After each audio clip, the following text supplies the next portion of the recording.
Hello, Wardrobe here. We are getting ready to start the check that. We're getting ready to start the 9 o'clock a.m. turn for the Most Fearful Sacrifice, July 2nd. And I just want to see where we are. Murray and I got through 3 turns last night, quite late, 4 hours. So here's how the battle is not developing well for the Confederates at all. Mistakes have been made. The biggest mistake, we did not fire by whole brigade for the artillery, we fired by hex. That's huge for the first half of July 1st. That would have helped. However, I will say that the way that he and I were playing the game, we weren't keeping things together. We were kind of piecemealing attacks. So I'm not sure we would have had the artillery lined up the right way. We're just now kind of getting the groove of that, and at the end of July 1st and beginning July 2nd. Actually, kind of midway through July 1st, we kind of started figuring that out. There were some other mistakes made, like a big one that was made, but we compensated for it by the way we handled the dawn turn of July 2nd. I forgot the one line of sight thing, and so we fired artillery, and it did some damage, but I just did not allow us to fire that artillery in fact, they didn't do any, well, they did not get their 2 extra prep artilleries at the beginning of at the 7 a.m. turn. So mistakes have been made on that, but the biggest thing was us coordinating our movements and attacks and going piecemeal and learning how to, so we've had a lot of units. So we get this happening, right? You get this long line. This is 12th Corps, 3rd Corps, and 2nd Corps that have been coming on for this in July 2nd turn. Yeah, this July 2nd turn is crazy on the reinforcements on both sides. I almost made that mistake. Well, actually, I did make that mistake. So lots of mistakes. It's amazing. But we're having fun. We're learning it. We will play this again. I don't know when, but we will, because it is a simple enough game. But yeah, there's a lot of little nuanced things to miss and to do wrong. And I'm sure there's even more, like coordinating fire with different units and brigades and getting the support things right. And there's just little things. But so what we saw during much of the first is we'd have units come on, but then at some point we straggle a bunch because we prioritized units that were nearing the front to get up there to fight. When maybe what we should have done is division priority the other division that had to lag back because of activations the prior turn so that they could get up there. And then you start getting them kind of all together, and then it's easier to move. On these, when they're coming on board, to me, you start rotating your division priorities, which again, let me rotate the camera down here in case you don't know the system. You assign a division priority for your corps. Some have 2. A lot of times you only have 1. That's fine. And if that's the case, if you have 1, then you move 1 brigade up at a time. I mean, if you move a brigade up and that guy's really close to attack, what McMurray and I want to do is we want to attack with it. Because that just shows, it's action and some stuff's happening. It's not quite as fun to march. Well, what we should have done is, if you get something where you can only do a brigade, that group goes up. The next hour, you only get a brigade, move these guys up. Get everyone, just be patient with the development. And remember, these are hour-long turns. It takes a long time for these battles to develop, and to do it well, they really need to be together. This is what I like about games like this. And this goes for miniature games and board games. And so I like it when games don't necessarily force you to stay close together.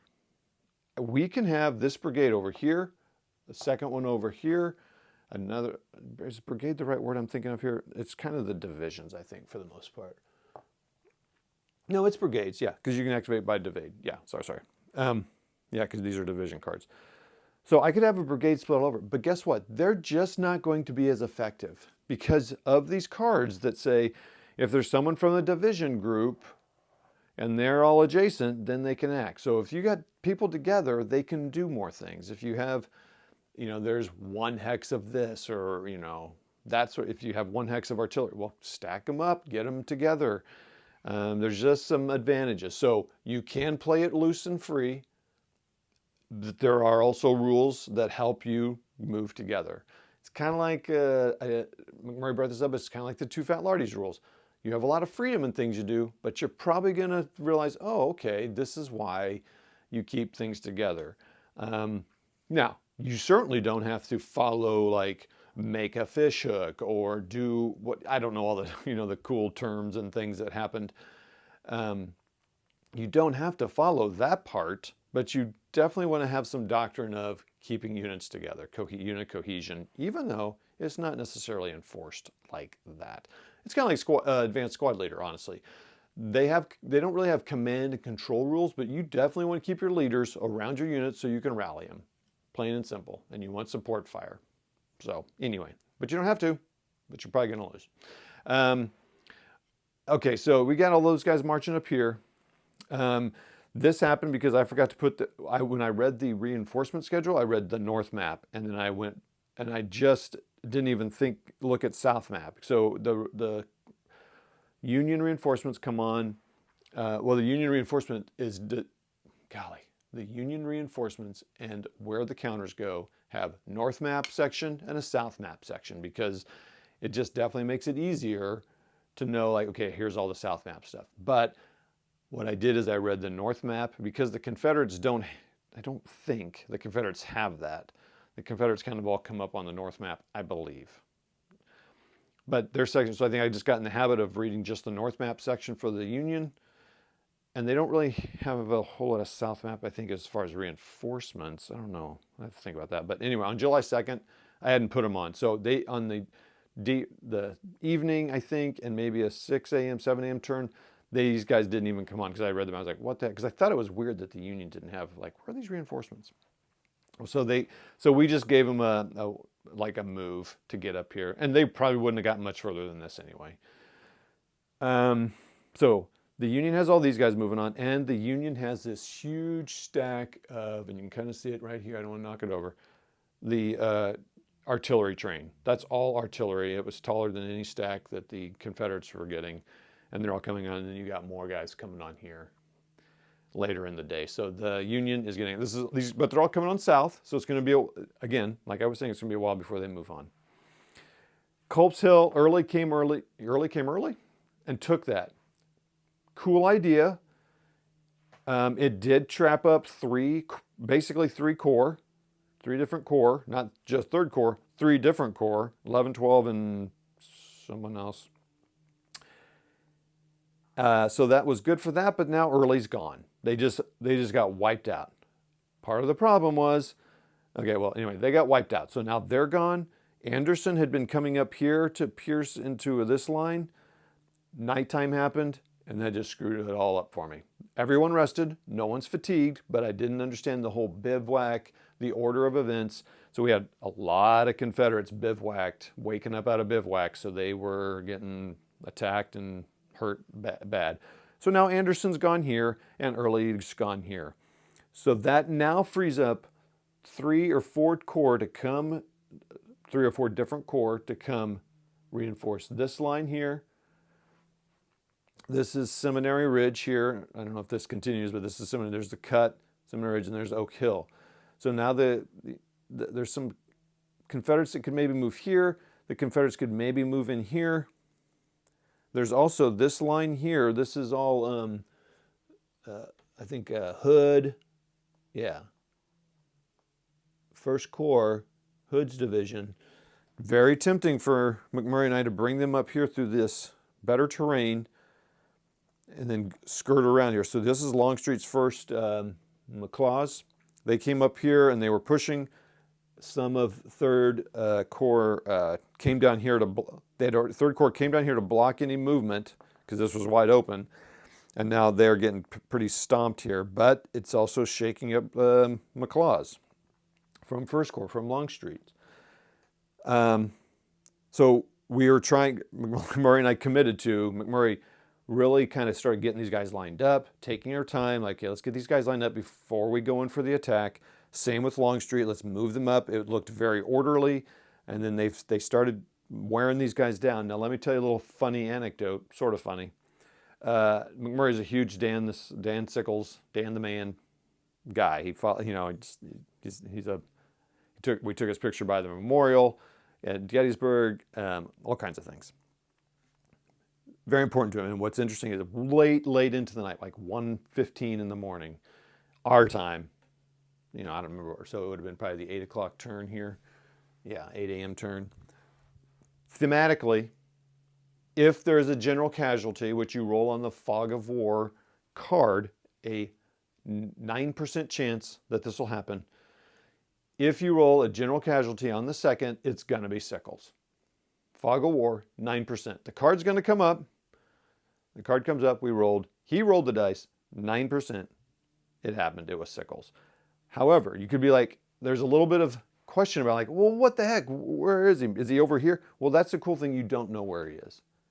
Now, he is in front of Willowbury Run to the north of Fairfield Road.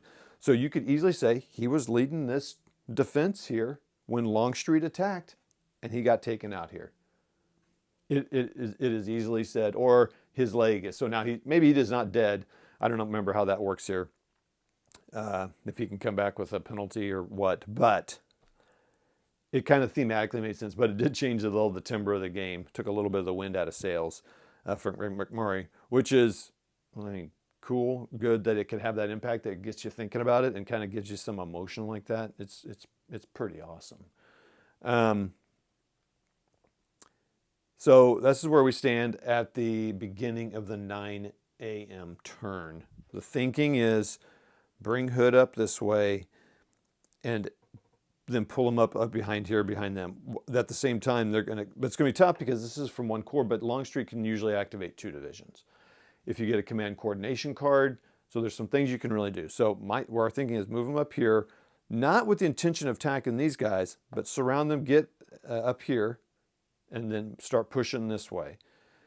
There's victory hexes here, so really you want to push this way. My thinking with Longstreet was to go all the way down and around and start getting these victory point hexes and start sweeping around here.